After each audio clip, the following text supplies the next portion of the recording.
دا خو یې بیا شخصي معلومات له ما غوښتي. جرمني کې به ته هم د داسې ډېرو ورقو سره مخ کېږې چې باید شخصي معلومات پکې ډک کړې، او کیدای شي د ځینو لغتونو معنا باندې پوهه نه شې. راځه په دې ویډیو کې یو ځای سره زده کوو. Personalien Informationen شخصي اطلاعات یا معلومات. Name نوم Name نوم Familienname کورنۍ نوم Familienname کورنۍ نوم Geburtsort د زیږیدلو ځای Geburtsort د زیږیدلو ځای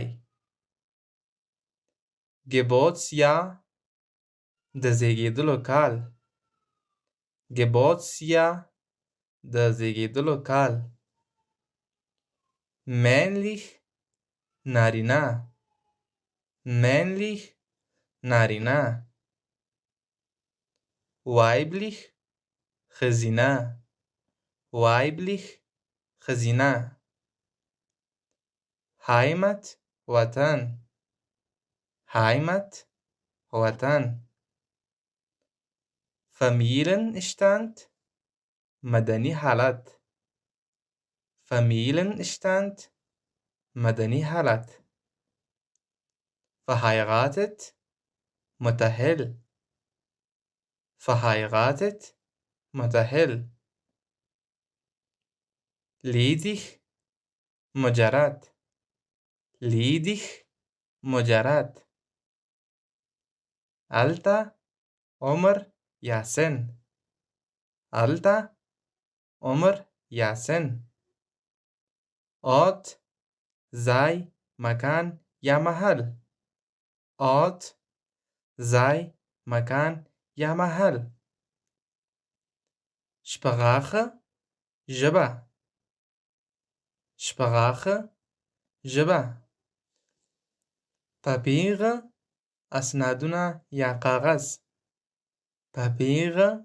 اسنادونه یا کاغذ Formula فرم Formula فرم Ausfüllen خانه پوری کول یا ډکول Ausfüllen خانه پوری کول یا ډکول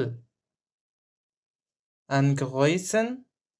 د کراس سره نښه کول Ankreuzen د کراس سره نښه کول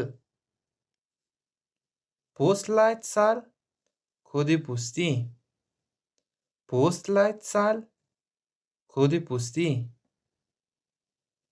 Buchstabieren حرف به حرف هجا کول یا سپل کول Buchstabieren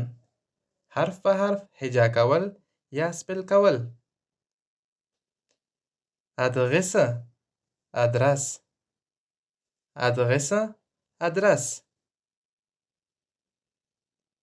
Gewicht وزن Gewicht وزن Größe Size یا قد Größe Size یا قد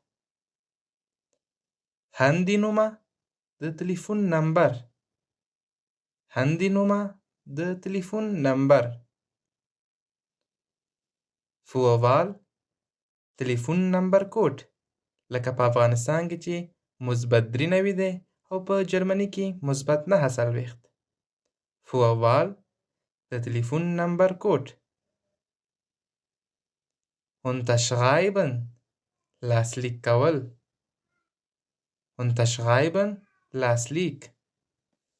دا په جرمني ژبه کې د شخصي اطلاعاتو اړوند ځینې مهم لغتونه هیله ده چې یو څه به مو ترېنه زده کړي وي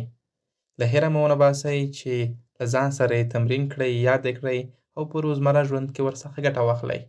ډیره مننه کوم چې تر دې دمه راسره مل وئ ویډیو در سره لایک کړئ شیر یې کړئ او له ملګرو سره یې هم شریکه کړئ تر بیا لیدو الله حافظ